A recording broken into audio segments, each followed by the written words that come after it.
Welcome to Breaking Barriers for Inclusive Manitoba, a new series for the Multicultural channel. I'm your host, Genny Sacco-Bak. When you think about accessibility, you think about being able to move around, to do things like everyone else. But what happens if you are not able to utilize the things that we take for granted? My special guest today is Brenda Bourns, and she has a story to talk about in terms of her issues with accessibility, but also talking about a freak accident that she was in 2020. So please help me welcome my guest, Brenda Bourns. Hi, Brenda. Hi, Jenny. Thank you. Thank you for being here. I really appreciate it. My pleasure. Now, tell us about the freak accident that I mentioned in my intro that changed your life. Absolutely. Well, it was the height of the pandemic. It was August 1st, 2020. The Winnipeg Jets had just lost 3-1 to Calgary in the playoffs, and it was close to midnight. My husband had gone to bed, and for some reason, I just decided to take my dog out to let her do her business. And we may have walked a block, maybe a little bit more. And on my way back home, about 30 feet from my front step, something scurried past us. I never saw it, but my dog reacted. And I fell to my knees and hit my face on the ground and, held my jaw because I thought that I lost some teeth because I had quite a hard impact. And I looked up and my dog lunged forward after this little animal. And from my knees, when I looked up, I might have been a foot away from my neighbor's tree. Oh. And so there was direct force impact and that blunt force. A lot of people think that I hit a branch. It wasn't a branch. It was actually the base of a birch tree and hit it with such force that it just kind of rocked me back. And in my investigation afterwards, I found out that it was likely a rabbit because I thought perhaps it was a squirrel or, but rabbits are usually out and about at night. And so it was likely a rabbit. And so my dog was just being a dog. Yep. But the impact was so strong that it rocked me back and I just kind of had to catch my breath and I didn't know what had happened. And I'm also a type 2 diabetic and I went into shock. Oh, yeah. So that caused a whole bunch of other issues. So the dog was just being a dog and caused the accident, but she ended up saving my life because she was a larger dog and she dragged me home and barked until my husband woke up. So it was quite, sometimes when I go back there and I think about that night, it was how do you stay calm amidst chaos when your legs are numb and you don't really know what's going on, because I really didn't know what was going on. No, and you didn't know how bad it was. No, I truly didn't. I just, when they say your head feels like an accordion, it was like I was rocked back and I didn't know what was going on. But dogs are so intuitive, and she knew that I was in trouble. And she came instantly and started nudging me awake because I kept kind of going in and out. And, as an event producer by trade, we are in very high stress, chaotic moments at times, and you have to keep your wits about yourself. And I remember actually having a conversation with myself and realizing, Brenda, you're in trouble. And how are you going to get home to Randy in this moment? And there's a survivor's instinct, but there's also a mother's instinct. And my daughter was at a socially distanced bonfire, I guess it was the height of the pandemic, and she was going to be due home at 1. And it was just before midnight, and I was like, no. You didn't want her to see you. This is not how it goes down. Like, my daughter is not coming upon a scene where she's lying on her neighbor's lawn, whether it's of shock or, I don't mean to be graphic, but you can imagine. No. And I'm not, this is not, no, this isn't how it goes down. And so I actually tucked my hand around my dog's collar and tucked her under my armpit. So she could drag you. So she could drag me because I was dead weight. And I just kept whispering to her. We call my husband Daddy, okay, to the dog. I'm like, go see Daddy. And I just kept saying, go home, go see Daddy, because that's about all that I could whisper. Yeah. And she dragged me across the neighbor's lawn, across our lawn, up the stairs, and barked until my husband woke up. And I'll never forget when he came to the door, because I could barely speak, and I'm covered, and the dog's covered, and the stairs are covered, and he's like, because he doesn't know, was I just attacked by somebody? Did I fall and hurt myself? Was there like random drive-by? Like, he didn't know what was going on. So many things are going through his head. And you couldn't really tell him what... I couldn't tell him. No. No, I just tried... I was motioning like, get some ice, because that's all I could think about is I need to put ice on my eye. And at that point I thought I still had an eye. Yeah. And I actually, in hindsight, it seemed like a good idea at the time, but I took a picture of my face and I did talk to text to my daughter, and I said, accident, come home. Because I couldn't dial, I couldn't see, and Randy was going to grab ice, and I just thought, I don't want her coming home, and the house is covered in blood, and we're not home, and her being like, what's going on? Yeah, no and kidding. so it was probably quite I know it was traumatizing for her to be at this bonfire and see a picture of her mom's face completely not looking like her mom. Right. And getting her friend to race her home, and yeah, it was a little bit... I don't recommend having a medical crisis during the height of a pandemic. It was quite chaotic and stressful. Oh, no, I can't imagine. Yeah. So now you are in the hospital and realizing that you, at that time, did you know that you actually lost your eye, or you weren't sure? No, I didn't, because I remember trying to look in the mirror, but my face was so swollen instantly, and I was covered, and it was quite graphic, and I couldn't make it out, and Randy was running around and calling his sister, and like it was quite traumatizing, to be honest. And not once did I think we need to call 911, which is so crazy, but hindsight being 2020, eyesight being good, eyesight being 2020. We happened to live 2 minutes away from the Misericordia. So it didn't make sense. I knew that is the eye hospital because I had surgery on this eye 2 years prior. Right. So I'm like, just get ice and go to emergency. And that's what we did. We drove to emergency. And then there was a little bit of chaos there because there was a little bit of miscommunication, and it was eyes are very high priority in the world of priorities. And there was some miscommunication. And I remember the doctor on call doing tests and saying, you need to go and get a scan. And I remember Randy saying, would that be at St. B? And they said, yes. So instead of calling an ambulance and taking us to health science, which should have been the proper protocol, we literally got in our vehicle and went to St. B. and raced to St. B in all the chaos. Yeah. And they actually tried calling me on my cell to say, come back, you need to go to health sciences. But it was so chaotic. And we arrive at St. B, and they're like, what are you doing here? And sorry, husband, you can't come in. It's COVID. Right. And so they took me in a wheelchair, and it was so much chaos that they said, you shouldn't be here. Like, we didn't know you were coming. And like, I guess there's protocol in the hospital that I'm not privy to. I didn't understand. Right. And then eventually I was taken up to get my scan.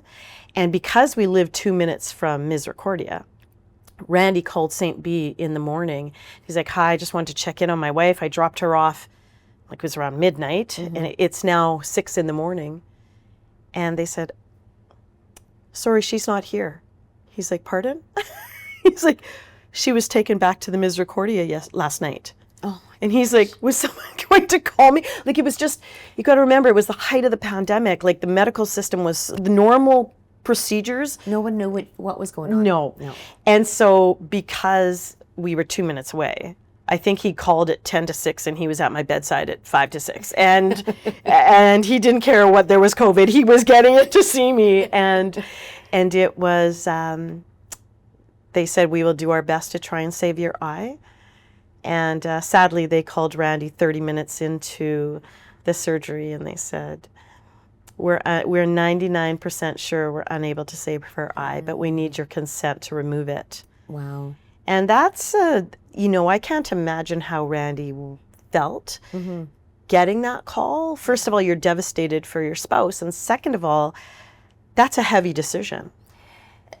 Right? But I mean, was there any other option though? Well, we debate it to this day.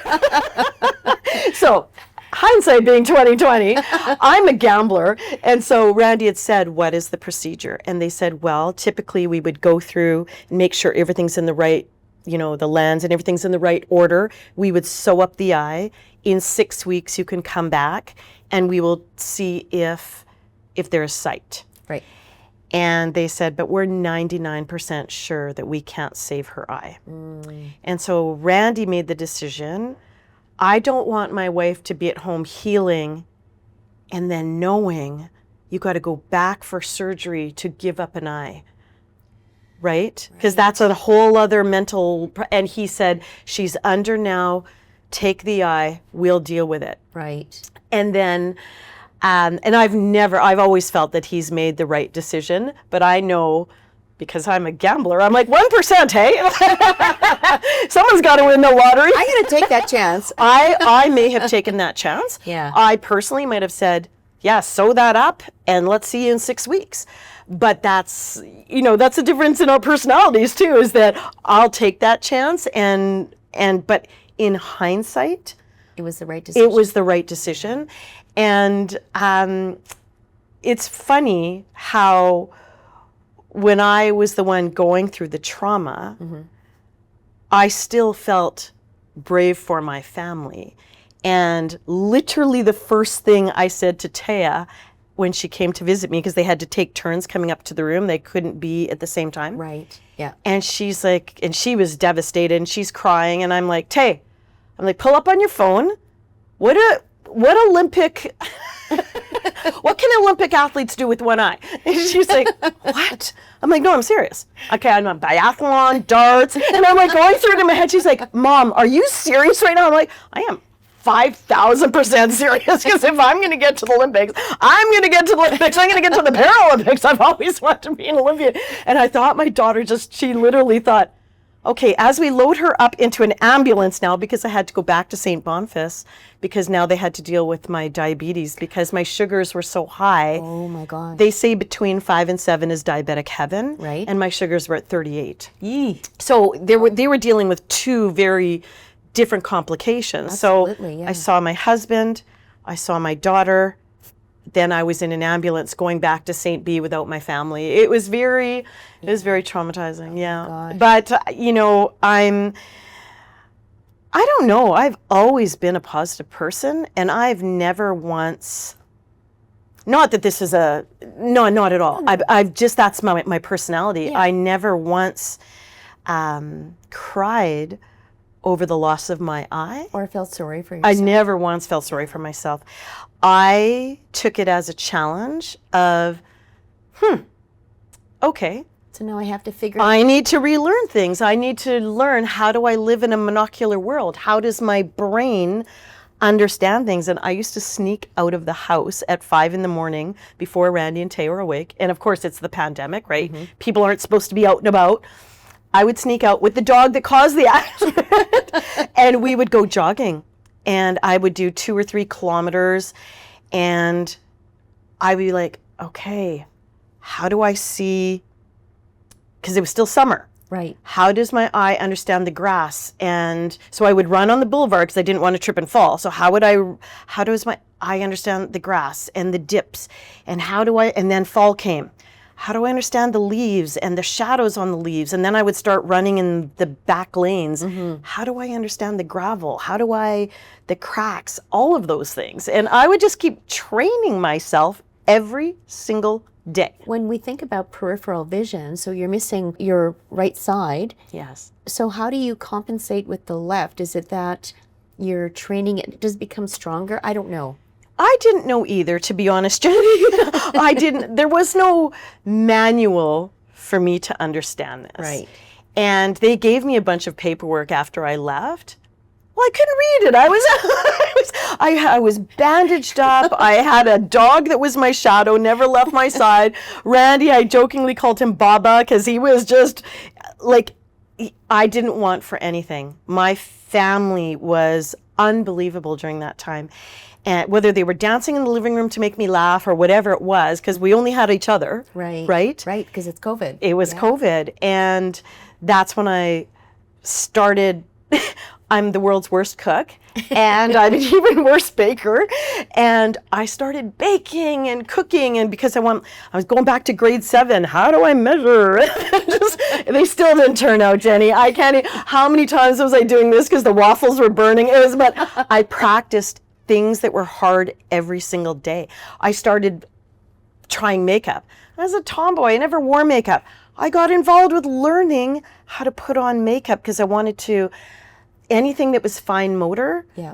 I started practicing. I started practicing getting all of these donations of flowers, and I would make bouquets, and then Tay and I would go and visit people that we knew, or locked-in seniors, or charities, or people that we knew, palliative care, people that we didn't know.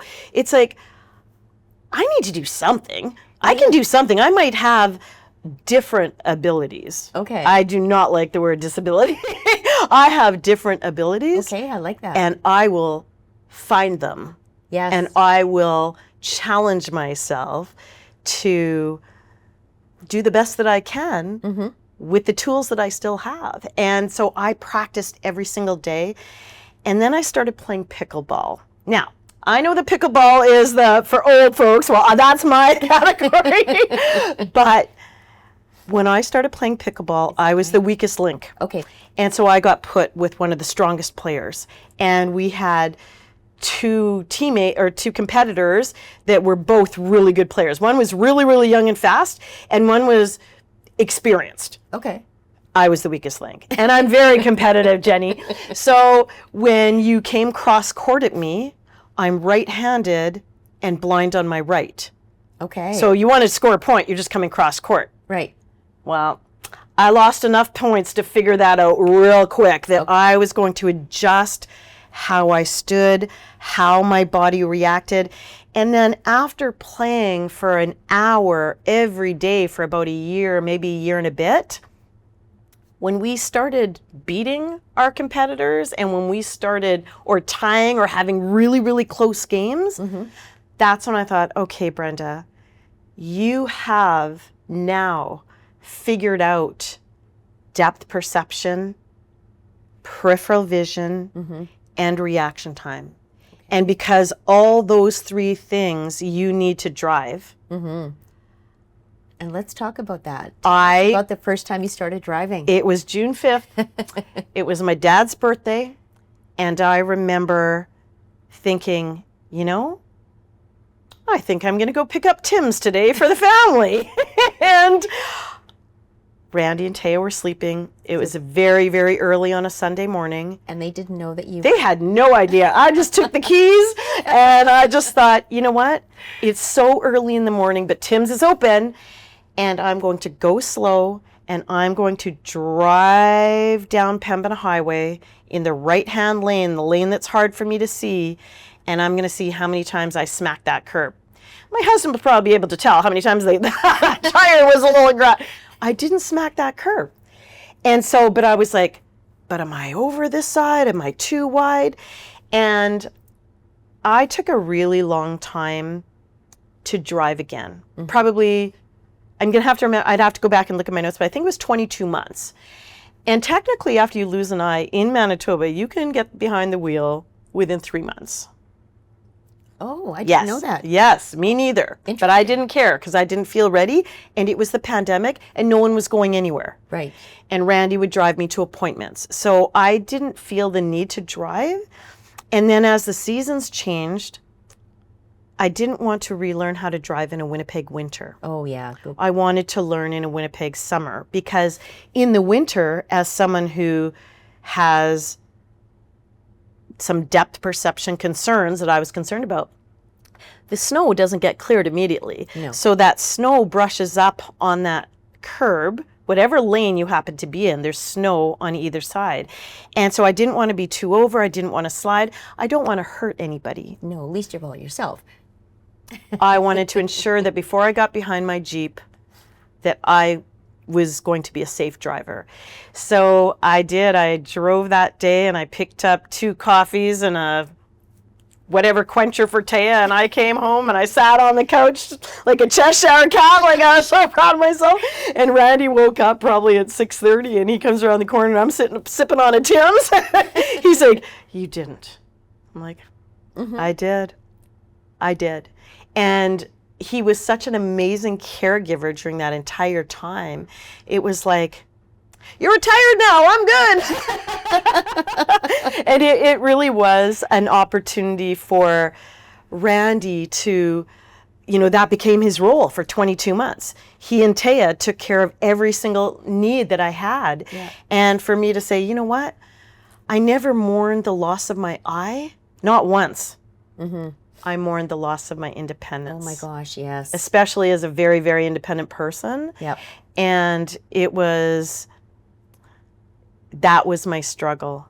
And I remember one day having a conversation with them and I just said, they're like, "Are you stressed?" "No." "Yes, you guys are stressing me out." You need to back off. I said, "Stop loving me so much." I said, "Let me fall. Let me cut my finger. Let me pour coffee on my hand. Let me figure it out. But stop hovering because I need to learn and figure it out."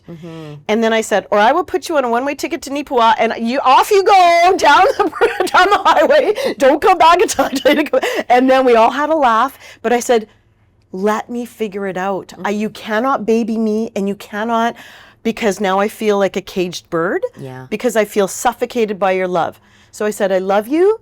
But love me a little less and let me fall and hurt myself and burn myself and cut myself and sting myself and all the things, because my brain and my spirit won't figure it out unless you let me figure it out." Yeah. And now it's really good, because is it perfect? No. I hate to admit I've got the text on my phone is really large. Sometimes this eye gets tired. No, I'm still always adapting, but I will never feel sorry for myself. Good for you. And I will never feel that I'm unable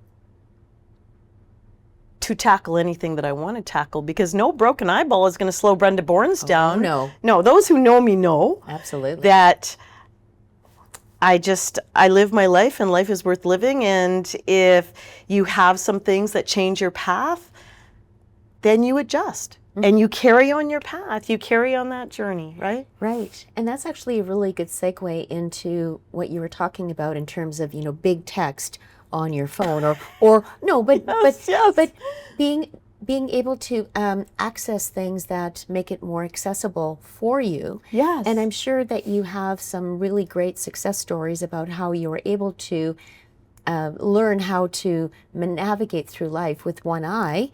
Yes. But I'm sure there have been some issues where accessibility wasn't there for you. So can you share some of your experiences with that?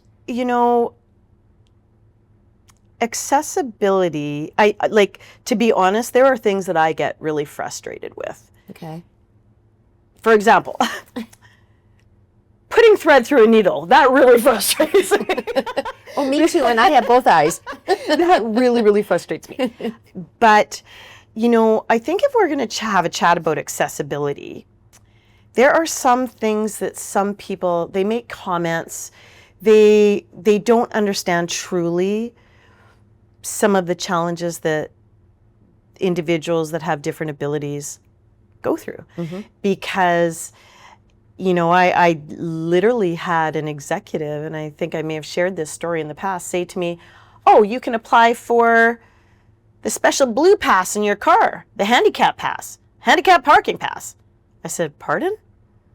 "Oh yeah, well, you're disabled now, so you can get that parking pass. Then you have the perfect spot every time you go to any event." They're always empty. okay, you know me, I was fired up. Oh, yeah. And it took everything in my being to go, you know, I just ran 300 kilometers this week with my dog.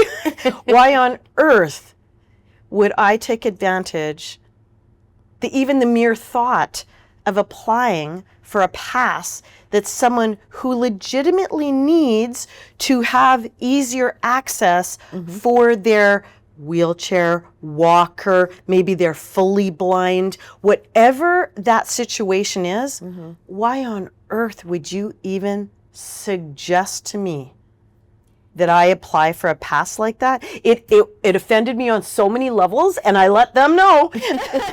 And I'm like, no, that's not happening. No. I actually parked the furthest away from the lot because You can. I can. Yeah. And I'm getting my steps in, right? But no, so that accessibility piece, people don't understand how important it is to not block that parking spot for someone who needs to get in and out. Sometimes you have a wheelchair that folds down, so you look like a fully able driver, but it actually folds down and you get out and you need to be able to move and get into your wheelchair and close the door and wheel away. Well, you can't do that if someone's in your spot or if a truck parks in front of you, or people are sometimes ignorant to the fact that there should be less barriers. Yeah. There should be more ramps. There should be, even for myself, with one eye, I can assure you, I appreciate a ramp sometimes when it's very, very icy and the snow may not be cleared, and if it's dirty or I can't fully see where the curb ends and where the ground meets if it's covered with snow, but I know that there's a ramp over there, I will walk towards the ramp because often it might be cleared or whatever. I will walk towards the ramp so I don't fall and trip and hurt myself again. So I think that I have a lot, we could talk for hours. For myself personally, I feel that I've been very, very fortunate that my injury, I have been able to get around and do a lot of the things that I used to do before. Now, I'm not saying that's because I'm younger or my vision is better in this eye or anything like that, because someone who has the exact same injury, full enucleation of an eye, might have a completely different experience. And all I can say for my experience is that very, very rarely have I experienced an issue because I still can see in the one eye. Okay. I've made the adjustments to make sure that I'm safe, that there's a couple of little things that I just do differently that I never thought of before. When I'm walking down the street, Randy will always walk on my blind side. Okay. In case somebody comes off the boulevard or what, he can push me or whatever, he always will walk on this side. When I walk with friends in a very busy place, where it's an airport or a concert, or I'm an event producer, I'm at a busy event, Right. then I will ensure that I have someone on this side, because I'd rather bump into my friend than bump into a stranger where I'm like, sorry, and then they turn, and then they see me with an eye patch, and they're like, oh, sorry, and it's the whole sorry thing. Yeah. It's like, I'm sorry that I hurt you or bumped into you, but I totally didn't see you, because sometimes I do walk into walls. I walked into a wall yesterday. We're 4.5 years into my injury. I'm pretty good at looking around corners or knowing my space, but sometimes when your brain is tired, you misjudge. And I was very tired the other day because I was sick and I was not getting enough sleep. And I walked right, and I literally in front of my girlfriend, I walked right into a wall, and I'm like, I didn't see it, but I felt it. I can laugh about it, but I right into the corner of a wall. And so, yes, not that I'm asking anyone to pad all the walls around me, but yes, there are adjustments that I've had to make personally as someone with limited sight that has been part of that journey. Part of that journey for sure. Yes. Now, when we think about accessibility, it's not just support systems in place or making sure that you are able to navigate your surroundings. Yeah. But and you brought up the point about people parking in a handicap spot where they shouldn't be parking. Maybe because, well, it's empty, so I'm just going to run in. Right. I've actually seen that. Well, I'm just going to run in for 30 seconds and come out. Well, Right. that spot could be used by somebody else. Right. But it's also people's perception and maybe their thoughts about your injury. You know, making comments. So gosh. share some of your experience with that. Genny. Okay, here's the thing. I feel that Brenda Bourns is the same Brenda Bourns whether I have a prosthetic eye or whether I have a patch. I do have a beautiful prosthetic. Yes, you do. But my face is changing and it's not sitting in my socket properly. Oh. So it may often get infected. The other day I went to wipe it and it quite literally flew out of my face. Oh my gosh. So I know that I either need to get it readjusted in size or my face needs a little bit of surgery or I'm not sure what. Okay. But he told me you're probably going to have to wear your patch for a year. And then we'll see if we can do another prosthetic. Mm-hmm. But when my injury happened, ironically, my girlfriend who played on my hockey team worked for my eye surgeon. And she said to me, Brenda, did you see the pathology report? And I said, well, I couldn't understand it. And she said, well, your injury was quite unique in that they've never seen it before. And I said, what do you mean? And she said, well, sometimes when you have an injury like that, you lose the eye, save the orbital floor, or you save the orbital floor and lose the eye. She goes, you don't often see where you've lost both the eye and the orbital floor because perhaps that person hasn't survived if the injury was so horrific, right? Okay. And so I joked around and said, Mom, I made the medical journals at U of M. My mom's a retired head nurse, so she always wanted me to be a nurse. I'm like, well, I made the medical journal. But yes, the comments that people make are, I've got a pretty thick skin. And I will be the first to joke or to make light of my badass I've had. However, sometimes you're just not in the mood, and sometimes people are very rude. Mm-hmm. And, at the end of the day, it doesn't matter what kind of ability you have that's different than someone else's. Yeah. We're all people, mm-hmm. and we should be treated with respect. And kindness. So I know it bothers my family much more than it bothers me. And my daughter, she's pretty hardcore. I have to laugh that she won't let anyone get away with a rude comment. She will call them out. And whereas for me, I'll be like, okay, and I just carry on and just ignore it. Mm-hmm. But she won't.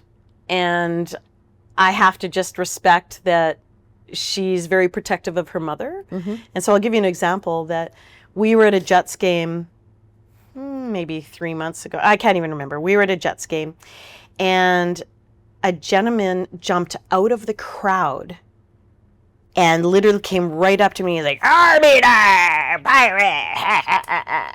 And I looked at him and of course, the eye doesn't always see. And I'm like, is this someone that I know? Like, is this someone, like, is this a joke? Is this an old friend? Like, and I'm grasping and looking. And then I realize this is an absolute complete stranger that I don't know. Yeah. And so my reaction was like, okay, enjoy the game. And I walked away. And my daughter happened to be standing about 5 feet away. And she came up and she's like, did you know that person? I'm like, no. And she goes, what? And she goes, and now I'm walking. I'm like, just ignore it, Tay. Whatever. I say, it's not going to ruin my night. I'm like, whatever. She goes, oh, no. She goes, oh, I'm going to ruin his night. She goes, no, Mom, that's not, no. Oh, good for her. And she goes, you just wait right here. I'm like, oh, no, I'm coming to watch. So I trottled in behind the crowd and I just sat back and watched this go down. And she went right up to him and tapped him on the shoulder. And I don't know all the gist of the conversation because it was quite long.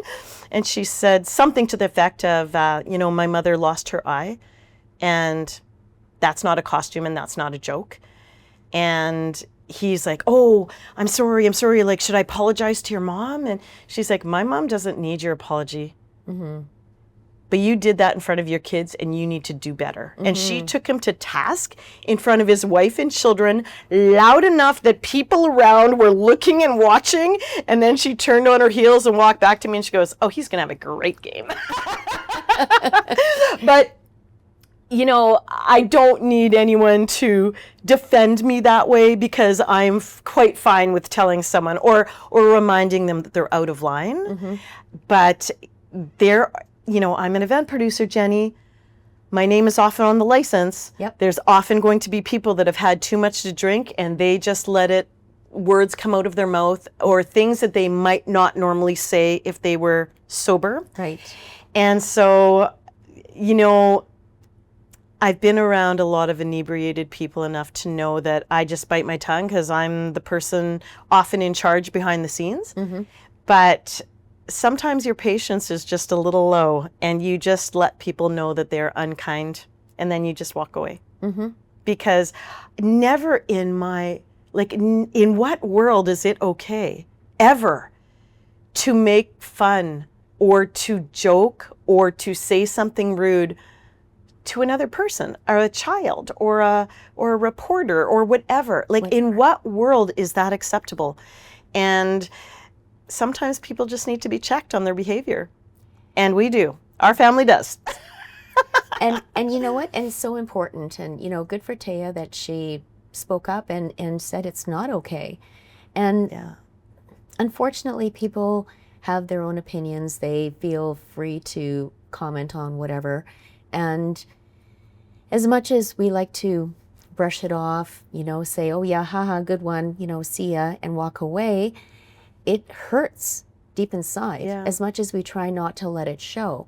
So even though you may have physical limitations, the emotional ones are the ones I think that hurt the most. Absolutely. Yeah. I know the first time that an executive said something to me at a work event.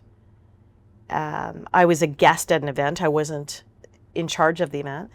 And someone who had drank too much had something to say about my patch, and told me he thought it was stupid and that I should take it off, and asked me if I had a glass eye. And I said, well, actually, they're acrylic now, and I do have one, but I'm having some, not that I need to explain why, but I was, you know, I've humored him, and I said to him, you know, and he goes, well, I think your patch is stupid. And I actually had no words. I was just like, you have a good night. And I just walked away going, in what world is this okay?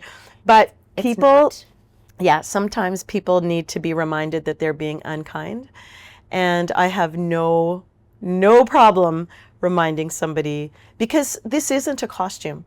I'm not a pirate, even though sometimes I channel my inner pirate. But no, I do love my black patch of all the patches. I've got white ones, I've got brown ones, I've got all the different patches. I do love my black one best. And you know what? And it looks fabulous. It's custom made by a Canadian leather artist out of Surrey, BC.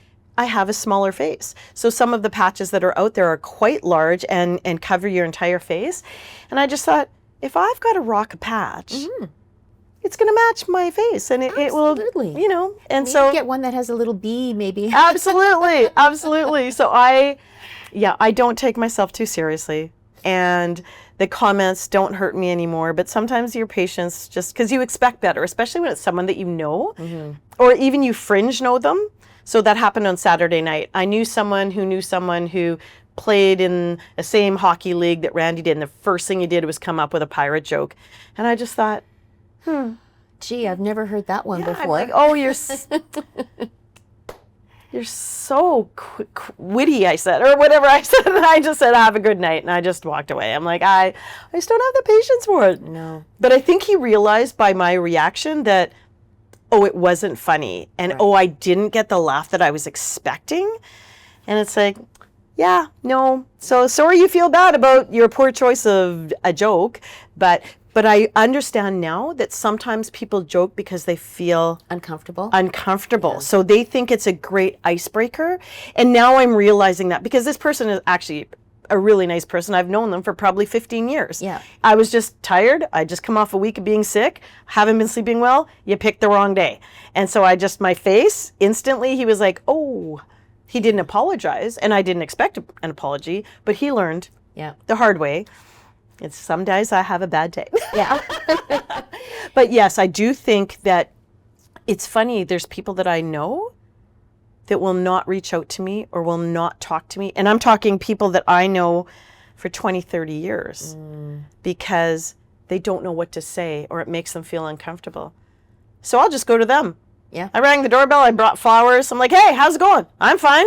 Anyway, so I'm working on my fine motor skill and here's some flowers. Have a great day. Because just to let them know, I'm still Brenda. Even though this has happened. This is a different version of Brenda. I think it's a much bolder Brenda, but it's still Brenda. But it doesn't define you. No, it doesn't define me at all whatsoever.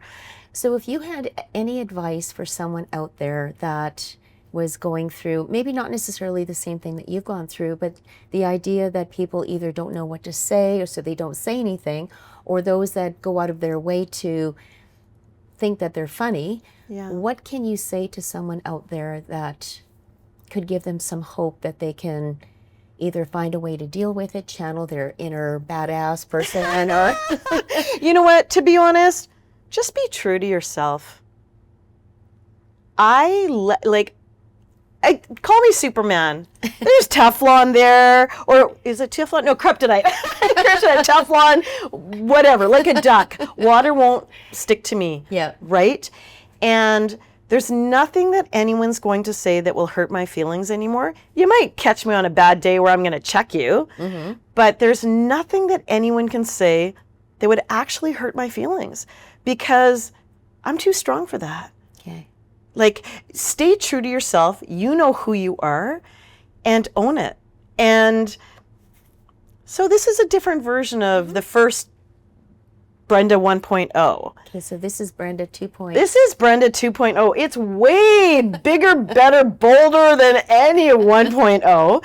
And I truly believe that if you are your authentic self and you live your life to the fullest and you don't let any different form of ability label you, corner you, make you feel smaller for who you are. Or limit you. Don't. Yeah. There are no limits. No. Genny, I climbed down the side of the hydro building last August for a fundraiser for Manitoba Possible.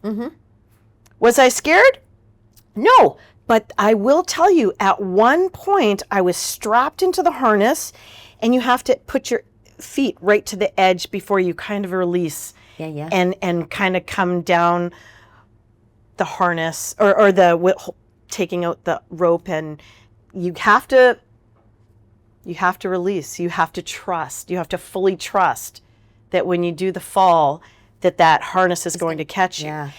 And there was one moment when I was backing up, and because my depth perception, I think I've gotten so much better. Genny, when you're on top of a 366-foot building and it's really windy and you're looking down and you've got this rope and these two awesome ladies who are hanging on to me, helping me down. I'm like, thank goodness I got the ladies from safety training. They're amazing. I don't need the strong guy. I need the two smart ladies. I was so happy that I had ladies and they were helping me. They're like, are you ready? I'm like, I'm ready. They're like, okay, back up, back up. And I had that little flutter in my stomach. What if? No, not the what if. You know when you're walking past a cliff and you're like, ooh, or they're just that little butterfly if you're up too high and you get that, ooh. Do you know what I mean? I do. So I was backing up, and I got the flutter, and I was like, I looked up, and I see these two girls, I'm like, oh, I'm good. I'm good. And then I just trusted. But there was that 1 second, not that I ever doubted my ability to go down the side of a hydro building. Right. It caught me off guard because I haven't felt that flutter for 4.5 years. And so I'm like, I'm still human. Whatever, I'm not Wonder Woman. But it was a good reminder, know your limitations, respect them, but don't be limited. Don't let anybody limit you because you can do whatever you put your mind to. And that's just how I live my life. There's nothing out there. There's still a bunch of things that I have on my bucket list that I will I know you will. accomplish. Yeah. I will accomplish them. And yeah, I just feel life is worth living, and we're all on a different journey. We're all on a different path, and sometimes accidents happen, and they can be that bump on that roller coaster, that bump in the road. But don't let it limit you and don't let it stop you. It's just a road bump. Yeah. Keep going. That's all. I don't know if that's a good answer, but that's just how I feel. Yeah. That Just be authentic, be true to yourself, and don't be limited, because there are no limits. And you know what? And that was perfect. You know, life itself isn't perfect, but what you just shared was absolutely perfect for someone who may be listening, may be wondering, you know, can I do the things that I want to do? And you've just proved by your actions, your words, your journey from that accident in 2020 to where you are now. And look at how much you've accomplished, and there's still more to go. Thank you, Jenny. So thank you for coming on and sharing your story. It's my absolute pleasure. And inspiring someone out there who maybe needed to hear you share your story. Oh, well, you're very welcome. And, you know, I have had people say to me, oh, I was really inspired. And it's kind of very humbling, because you just live how you live, and you don't ever feel that you would be inspiring to somebody, because I know there are people that inspire me. So if anybody took anything inspirational out of that, I'm grateful and I'm thrilled. Yeah. Well, thank you so much, my friend. You're welcome. You're very welcome. This has been Breaking Barriers for Inclusive Manitoba for the Multicultural channel. I'm your host, Genny Sacco-Bak.